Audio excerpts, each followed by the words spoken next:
So my dear students, हम लोगों ने z की वैल्यू फाइंड आउट करनी है और z हमारे पास पावर में यूज हुआ, मतलब एक्सपोनेंस में, ठीक है। तो इससे हम कहेंगे एक्सपोनेंशियल इक्वेशन। अब एक्सपोनेंशियल इक्वेशन के लिए सिर्फ दो रूल्स आप याद रख लें।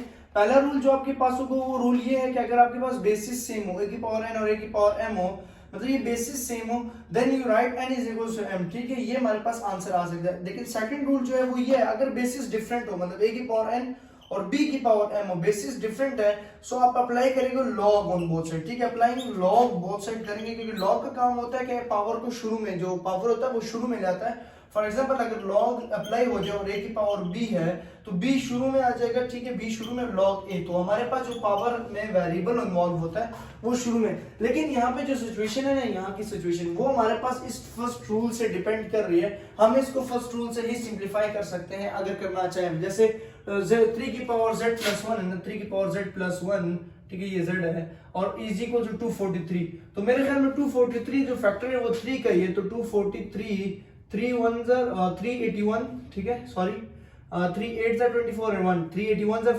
243, फिर 327 81, फिर 3 9 27, 3 3 9 और 3 1 3। तो 3 की कितने टर्म्स आ रही है? 5। तो हम लिख सकते हैं ना कि 3 की power z plus 1 is equal to 3 की पावर 5, ठीक है, क्योंकि 3 की पावर 5 243 के इक्वल है। तो यहाँ से मेरे पास जब ये वाला कॉन्सेप्ट आ गया तो ये इसके इक्वल है, ठीक है, बेसिस सेम। तो z plus 1 is equal to 5 आ गया, z plus 1 is equal to 5 आ गया, ठीक है। तो z का जो आंसर आ जाएगा वो हमारे पास क्या आ जाएगा? 5 माइनस 1, क्योंकि उधर जाएगा minus, z is equal to 4। तो z का आंसर मैंने फाइंड आउट कर लिए, ठीक है, z का आंसर मैंने फाइंड आउट कर लिए। z plus 1 is equal to 3 की पावर 5, तो z का आंसर क्या आ गया? 4 आ गया। तो इस तरह हम लोग इक्वेशन को सॉल्व कर सकते हैं। अगर हम चेक करना चाहें, फॉर एग्जांपल आप कहते हैं कि सर आप चेक करें कि ये क्वेश्चन हम लोगों ने ठीक की है कि नहीं, मतलब इसमें हम z की वैल्यू को पुट करते हैं। तो 3 5 प्लस 1 सॉरी 4 प्लस 1, z का आंसर क्या है? 4।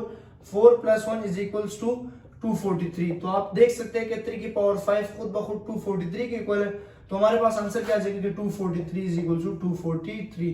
तो left hand side is equal to right hand side हो गया। तो आप इस तरह एक्सपोनेंशियल इक्वेशन को सॉल्व कर सकते हैं। शुक्रिया।